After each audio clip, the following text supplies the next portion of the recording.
This morning we read from Peter's first letter, chapter 3, verses 13 through 22. Now who will harm you if you are eager to do what is good?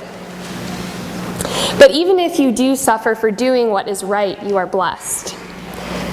Do not fear what they feared, and do not be intimidated.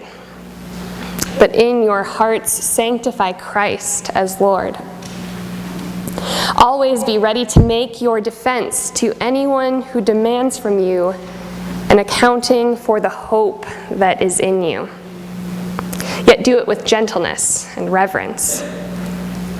Keep your conscience clear so that when you are maligned, those who abuse you for your good conduct in Christ may be put to shame. For it is better to suffer for doing good, if suffering should be God's will, than to suffer for doing evil. For Christ also suffered for sins once for all, the righteous for the unrighteous, in order to bring you to God. He was put to death in the flesh, but made alive in the Spirit, in which also he went and made a proclamation to the spirits in prison, who in former times did not obey, when God waited patiently in the days of Noah during the building of the ark, in which a few, that is, 8 persons, were saved through water. And baptism, which this prefigured, now saves you, not as a removal of dirt from the body, but as an appeal to God for good conscience through the resurrection of Jesus Christ, who has gone into heaven and is at the right hand of God with angels, authorities, and powers made subject to him.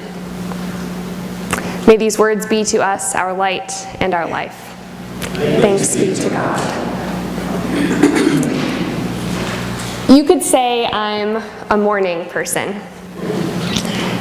In high school, I was the first one awake in my household, percolating coffee for my mom and dad, who would still be asleep for an hour. In college, I led service learning trips over school breaks, and I knew my enthusiasm for the early hours was unusual when one of my co-leaders took me aside halfway through a trip and asked me not to bounce around so excitedly before everyone had fully opened their eyes.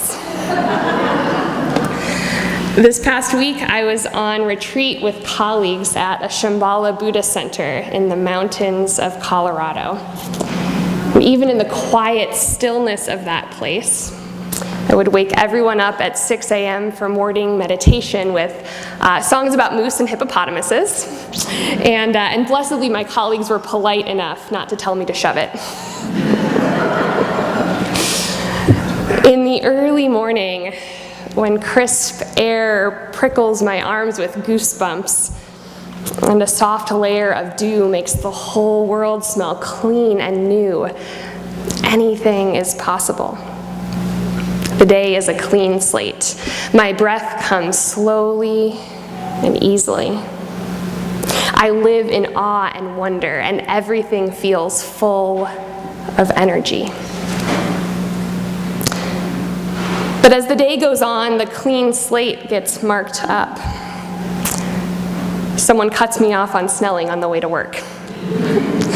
The news report on NPR spikes my blood pressure. I forget my lunch at home. The dog has an accident. I miss a meeting that I entered incorrectly into my calendar. I go to make dinner and realize I forgot to buy a crucial ingredient. By 8 p.m., my spirit feels wilted, the optimism dripping off of me like that morning dew, and I'm ready for bed. And then I sleep, and I wake, and once again in those early morning hours, while the world still sleeps, I carry a hope that defies all logic and expectation. But it's a contingent hope, naive, easily breakable. We read this morning a letter from Peter to first-century Christians in exile. We don't know much about the people to whom he was writing, scattered across Asia Minor. But we do know that this was not a community facing a clean slate. Their issues went far beyond everyday annoyances. We do know, based on the estimated date of this letter, that the people were displaced from their homes because of religious persecution. They were fleeing for their lives. We do know that they faced indiscriminate violence. We do know that their lives were unpredictable, chaotic, and hard. To hear Peter's advice to them is jarring. He says, even if you do suffer for what is right, you are blessed. In your hearts, sanctify Christ as Lord. Always be ready to make your defense to anyone who demands from you an accounting for the hope that is in you. It sounds at best like Peter is advising them to bury their heads in the sand and ignore what is happening to them. At worst, it sounds like he's glorifying their suffering. How can he encourage hope of a people in such a hopeless situation? There's nothing wrong with eternal cheerfulness, but it's troubling to demand it of someone else. I mean, what does Peter know? His life isn't in danger. His world is intact. It seems like the only way he could demand such faith from this community is by requiring that they live in denial of all they are facing. And denial can be a useful coping mechanism for a while. Naive optimism can be comforting. It allows us to confront hard things without fear. But if we stick our heads in the sand, if we ignore the problems in our lives and in our world, we'll never be able to bring about positive change. Peter's not advocating for denial. His hope, the hope that he's sharing with these people living in exile, rests in something bigger and stronger and more eternal than what we experience in the present moment. His hope depends on something deeper than his own ability to change his situation or the situations of others. His hope comes from a deep, abiding faith in a God who makes all things new, who makes the lives of these exiles new.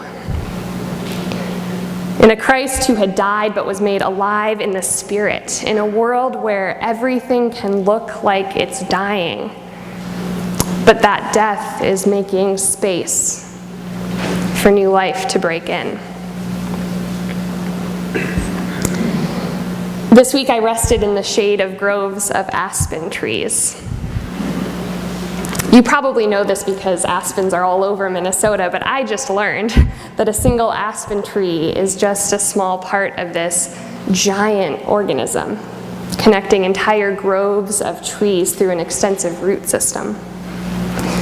The individual trees have roughly human-length lifespans, but the organism, the root system, can live for thousands of years.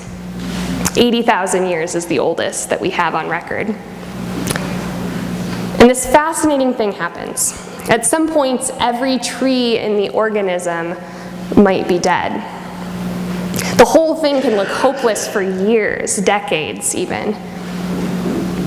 But through this amazing system of roots, grounding the trees and connecting them to sources of sustenance, when the moment is just right, new trees will emerge. They survive by their rootedness and by their interconnectedness. We are rooted in God's promise. Peter reminds the people in exile of our collective stories that tell of that promise. The story of Noah's Ark paints a picture of a God who saved creation from the waters of a great flood. And that promise continues. Our stories tell of blessing from generation to generation, deliverance from slavery in Egypt, forgiveness after catastrophic mistakes, and finally, freedom. We hear echoes of that abiding promise in our lives today. The cycle of death each winter and new life each spring.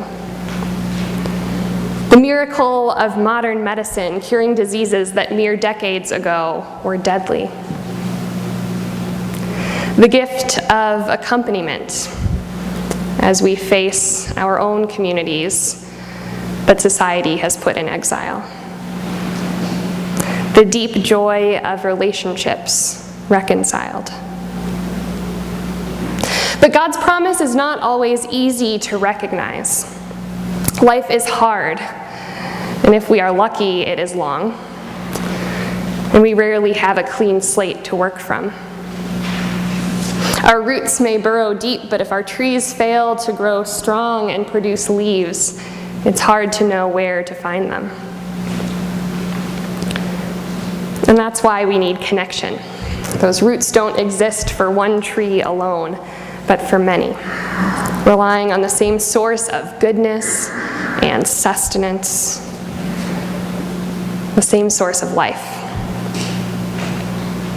When we can't feel God's promises in our own lives, when we are numbed by grief and sorrow, we are held by community. We are reminded of the hope that blossoms in our shared life together. We take turns carrying that promise, trusting that others will carry it for us when we need it too.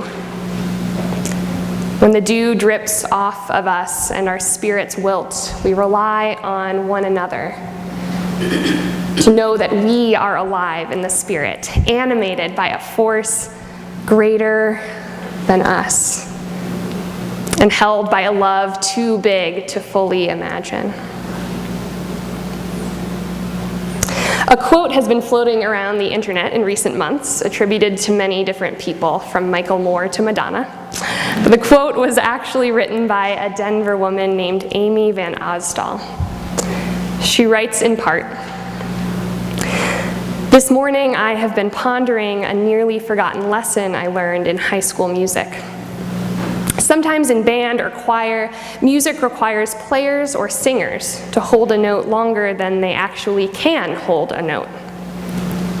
In those cases, we were taught to mindfully stagger when we took a breath, so the sound appeared uninterrupted. Everyone got to breathe and the music stayed strong and vibrant. Let's remember music. Take a breath. The rest of the chorus will sing. The rest of the band will play. Rejoin so others can breathe. Together we can sustain a very long, beautiful song for a very, very long time. You don't have to do it all, but you must add your voice to the song." End quote. We live in a time when we have to be prepared to defend our hope. Bad news comes every day. It'll destroy us if we let it. But when we are rooted in God's promise and connected in Christian community, we are strong. We can have hope. Not the hope that comes through denial or naive optimism. Not a fragile hope. A strong hope that lives deep within us. Hope that enlivens us. Hope with roots. Thanks be to God. Amen.